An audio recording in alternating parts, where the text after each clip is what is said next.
Всем привет! Хочу поделиться, как сейчас говорят, лайфхаком. Приора — это болячка у всех Жигулей, провисают петли. И дико начинает стучать. Поменяйте гемор. И короче, что я посмотрел, это не мое ноу-хау, я посмотрел это в интернете, сделал у себя и получилось. Берете оцинковку, тоненькая оцинковка, вырезаете вот такую букву П. Попускайте вот этот нижний болт. Вот. И вот они у меня стоят две штуки. Этот болт попускаете. Я поддомкрачивал дверь, чтобы не провисали. И вот эта петля начинает свободно гулять. Туда-сюда. Болтик подкрутили, ставили две петли.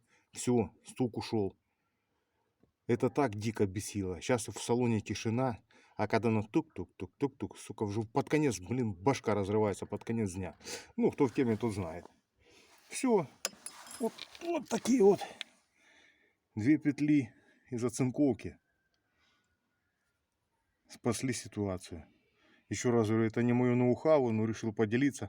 Может, что-то не попадал. Мне встретилось, решил подублировать. Сделал, получилось. Все, всем пока.